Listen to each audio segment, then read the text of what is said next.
Assalamualaikum warahmatullahi wabarakatuh. Nama saya Ardelia Dewi Azahra dengan NPM 20550500004.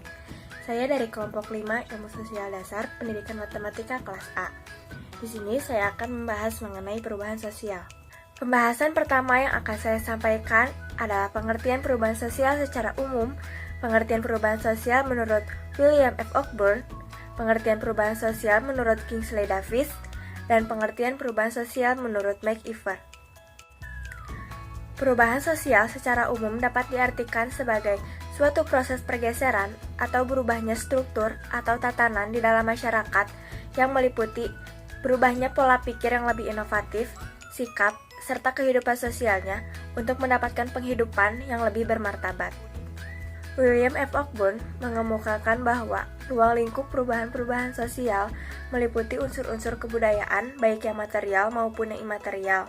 Yang ditekankan di sini adalah perubahan besar material terhadap unsur kebudayaan imaterial. Kingsley Davis mengartikan perubahan sosial sebagai perubahan-perubahan yang terjadi dalam struktur dan fungsi masyarakat. McIver mengatakan bahwa perubahan-perubahan sosial merupakan perubahan-perubahan hubungan sosial atau social relationship atau perubahan-perubahan dalam keseimbangan hubungan sosial. Selanjutnya yang akan saya bahas di sini adalah faktor penyebab perubahan sosial. Faktor penyebab perubahan sosial itu terjadi karena masyarakat menginginkan adanya perubahan-perubahan dan karena adanya dorongan dari luar. Faktor penyebab perubahan sosial ada 3, yaitu faktor penyebab, faktor pendorong, dan faktor penghambat.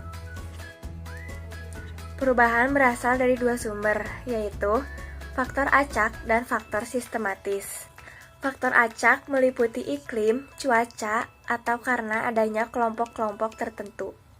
Faktor sistematis adalah faktor perubahan sosial yang sengaja dibuat. Keberhasilan faktor sistematis ditentukan oleh pemerintahan yang stabil dan fleksibel, sumber daya yang cukup, dan organisasi sosial yang beragam. Jadi, perubahan sosial biasanya merupakan kombinasi antara faktor acak dan faktor sistematis.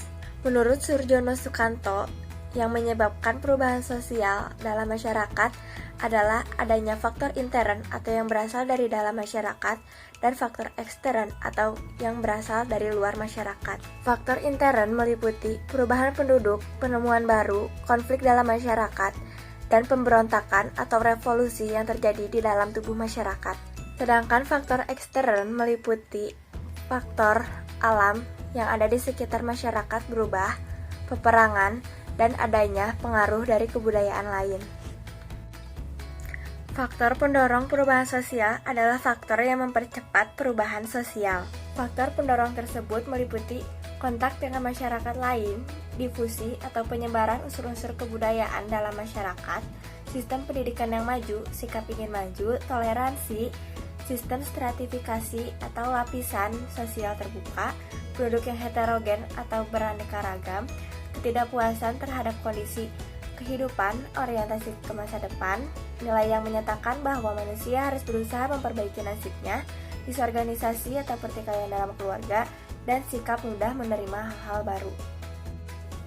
Perubahan sosial tidak akan selalu berjalan mulus. Perubahan sosial seringkali dihambat oleh beberapa faktor penghambat perubahan sosial. Faktor-faktor penghambat perubahan sosial tersebut antara lain kurangnya hubungan dengan masyarakat lain, perkembangan ilmu pengetahuan yang terhambat, sikap masyarakat yang tradisional, adat atau kebiasaan, kepentingan-kepentingan yang tertanam kuat sekali, rasa takut akan terjadinya disintegrasi atau meninggalkan tradisi, sikap yang tertutup, hambatan yang bersifat ideologis, dan hakikat hidup. Selanjutnya yang akan saya bahas adalah bentuk-bentuk perubahan sosial. Yang pertama ada perubahan evolusi dan perubahan revolusi, kemudian perubahan yang direncanakan dan perubahan yang tidak direncanakan, kemudian perubahan berpengaruh besar dan perubahan berpengaruh kecil. Yang pertama adalah perubahan evolusi dan perubahan revolusi. Perubahan evolusi dan perubahan revolusi adalah bentuk perubahan sosial berdasarkan lama perubahan tersebut. Perubahan evolusi adalah perubahan-perubahan sosial yang terjadi dalam waktu yang cukup lama dan terjadi karena adanya dorongan dan usaha-usaha masyarakat guna menyesuaikan diri terhadap kebutuhan hidupnya. Sedangkan perubahan revolusi adalah perubahan-perubahan yang terjadi dalam waktu yang relatif cepat dan terjadi karena ada ketidakpuasan terhadap suatu keadaan, namun keduanya sama-sama tidak memiliki unsur kehendak atau perencanaan sebelumnya. Kemudian yang kedua, ada perubahan direncanakan dan yang tidak direncanakan. Perubahan direncanakan dan tidak direncanakan adalah bentuk perubahan sosial berdasarkan ada tidaknya perencanaan dalam perubahan sosial tersebut. Perubahan yang direncanakan adalah perubahan-perubahan yang diperkirakan atau yang telah direncanakan terlebih dahulu oleh pihak-pihak yang hendak mengadakan perubahan di dalam masyarakat. Sedangkan perubahan yang tidak direncanakan adalah perubahan yang tidak dikehendaki dan terjadi di luar jangkauan masyarakat. Perubahan yang tidak direncanakan biasanya diakibatkan karena bencana alam atau wabah penyakit. Kemudian bentuk perubahan sosial yang terakhir adalah perubahan yang berpengaruh besar dan yang berpengaruh kecil. Perubahan berpengaruh besar dan perubahan berpengaruh kecil adalah bentuk perubahan sosial berdasarkan besar pengaruhnya terhadap masyarakat. Suatu perubahan dikatakan berpengaruh besar jika perubahan tersebut mengakibatkan terjadinya perubahan pada struktur kemasyarakatan, hubungan kerja, sistem mata pencaharian, dan stratifikasi masyarakat. Sedangkan perubahan berpengaruh kecil adalah perubahan-perubahan yang terjadi pada struktur sosial yang tidak membawa pengaruh langsung atau berarti bagi masyarakat. Perubahan berpengaruh kecil biasanya berupa mode atau tren yang tidak semua masyarakat mengikutinya. Sekian penjelasan dari saya, selanjutnya kepada Algina untuk memaparkan materi selanjutnya. Assalamualaikum warahmatullahi wabarakatuh. Izin memperkenalkan diri, nama saya Algina Khairunisa dengan NIM 205050027. Di sini saya akan mempresentasikan tentang proses perubahan sosial.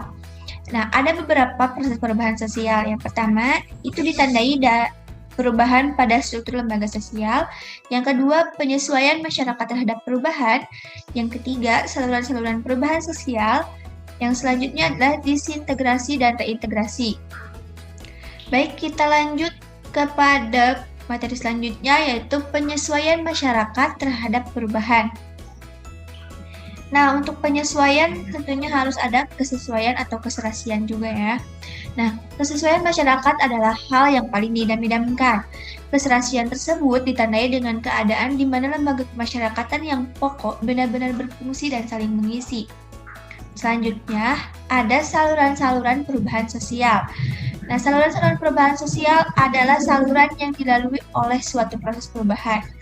Saluran tersebut berfungsi agar suatu perubahan sosial dapat dikenal, diterima, diakui, serta dipergunakan oleh khalayak ramai, atau mengalami proses institutionalization atau pelembagaan.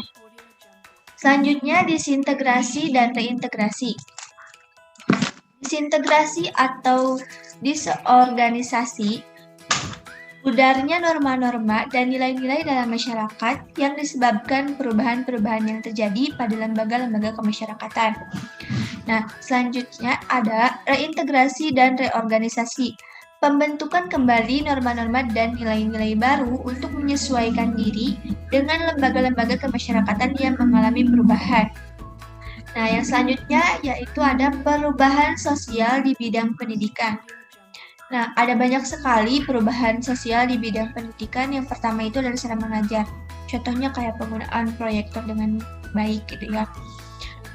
Yang kedua ada kekerasan. Contohnya itu adanya undang-undang perlindungan anak. Yang ketiga ada metode belajar. Nah, contohnya itu ada penggunaan laptop, tablet, PC, handphone, dan lain-lain ya. Yang keempat itu cara membuat tugas.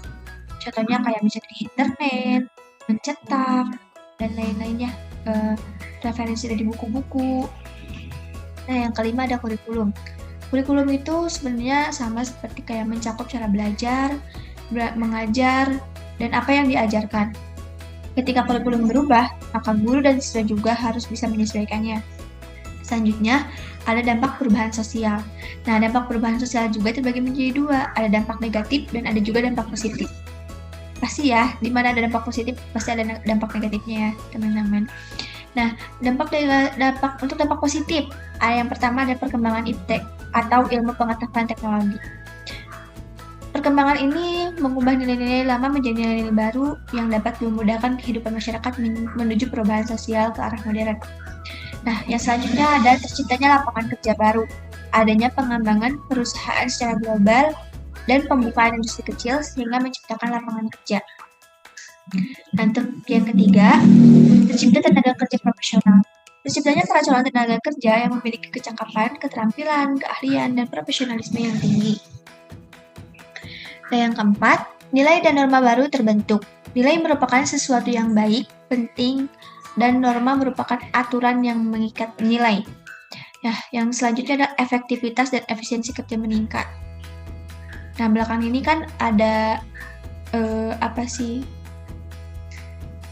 tenaga kerja atau kerja yang kurang efisiensi dan efektivitas ya. Nah,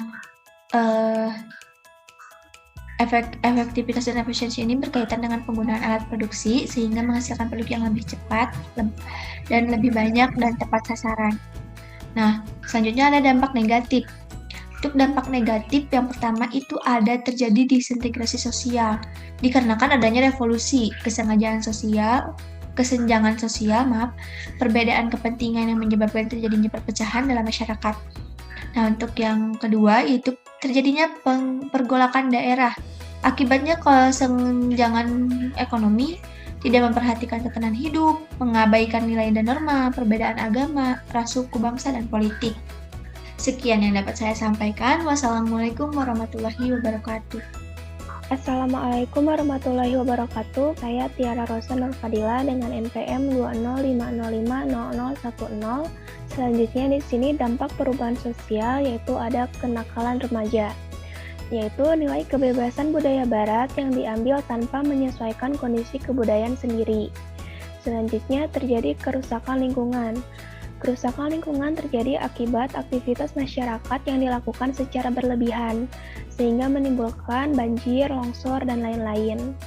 Selanjutnya ada eksistensi adat istiadat berkurang, di mana adat istiadat ini dianggap tidak sesuai dengan perkembangan zaman, sehingga diganti dengan kebudayaan modern. Selanjutnya ada lembaga sosial tidak berfungsi secara optimal, yaitu seorang pemimpin yang menyalahgunakan kedudukan dan wewenang. Lalu muncul paham duniawi. Yang pertama ada konsumerisme, yaitu paham yang menjadikan seseorang memakai barang secara berlebihan.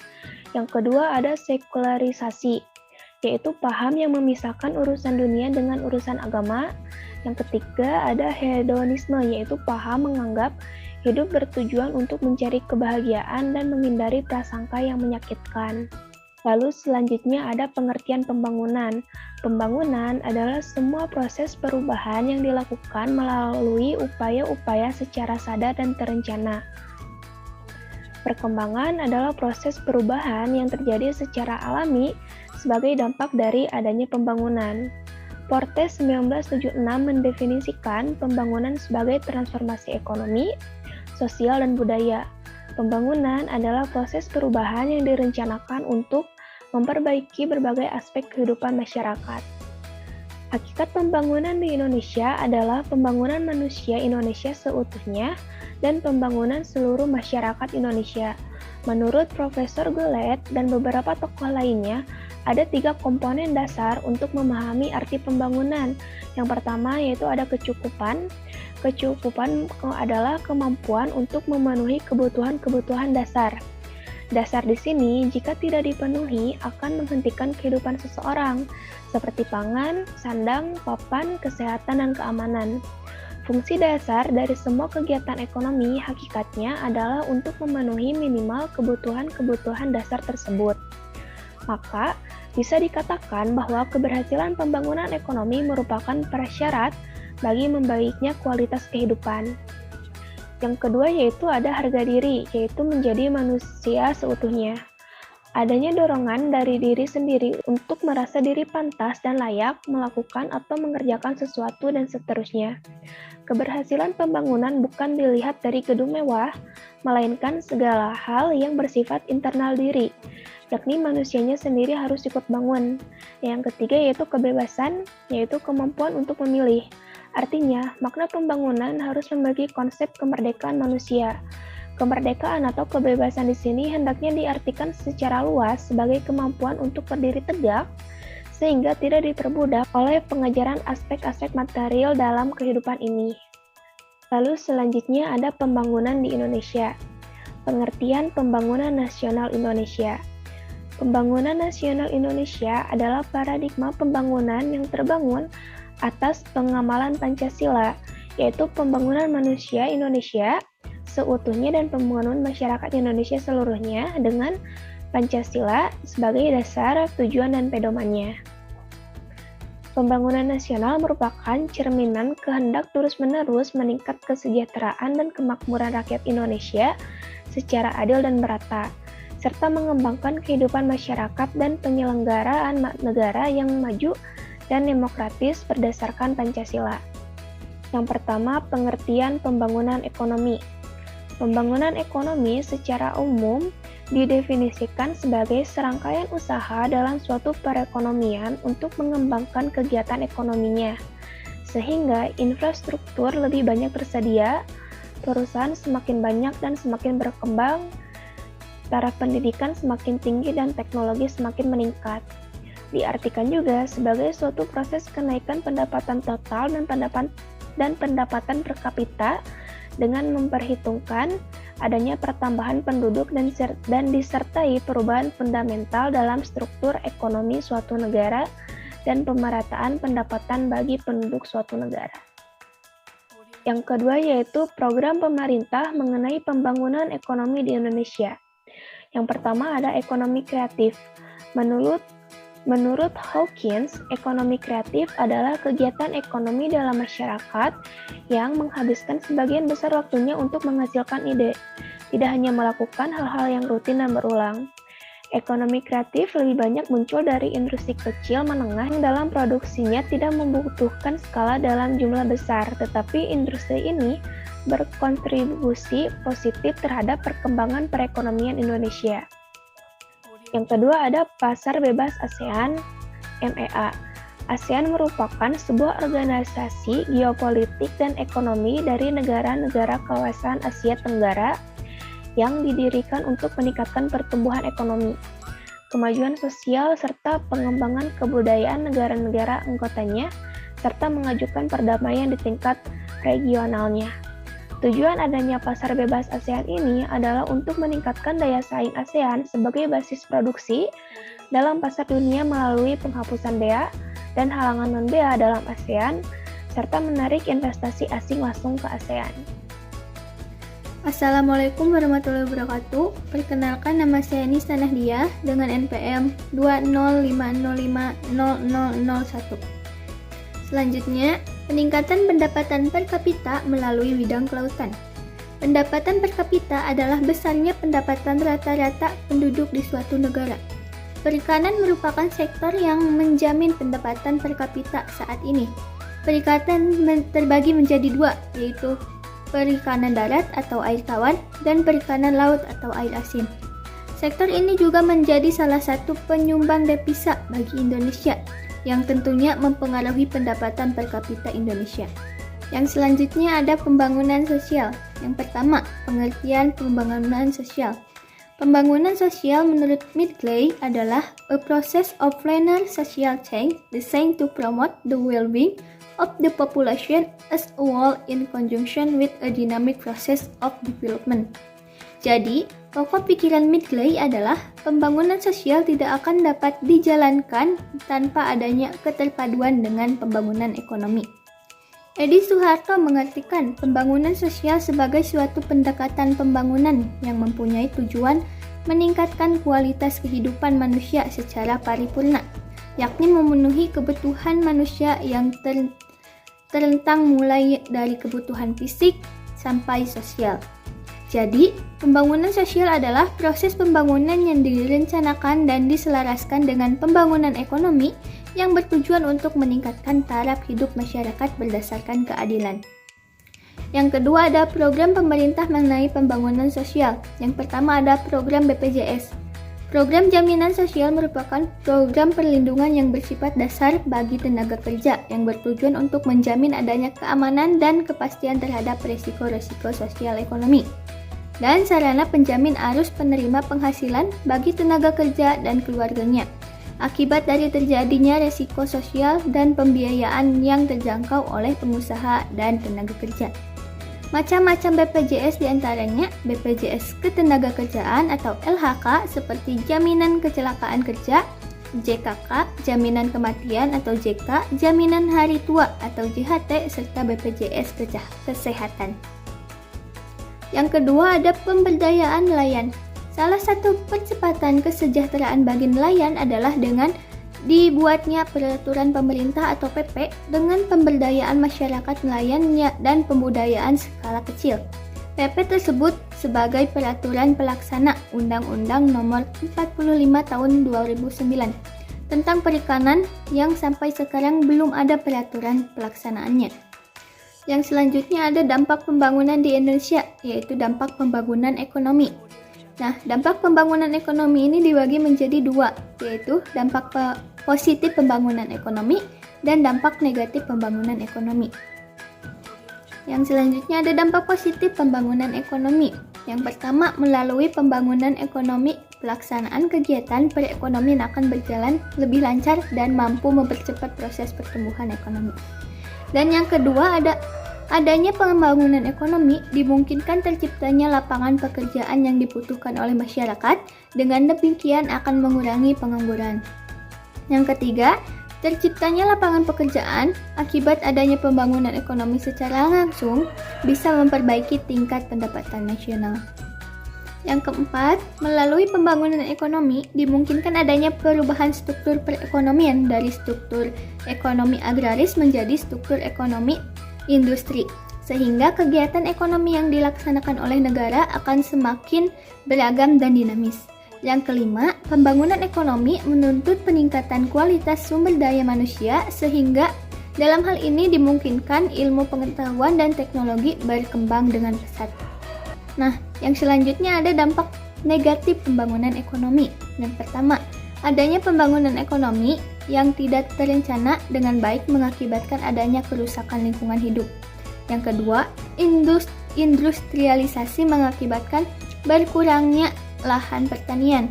Yang ketiga, hilangnya habitat alam baik hayati atau hewani. Sekian yang dapat saya sampaikan, kurang lebihnya saya mohon maaf. Wassalamualaikum warahmatullahi wabarakatuh.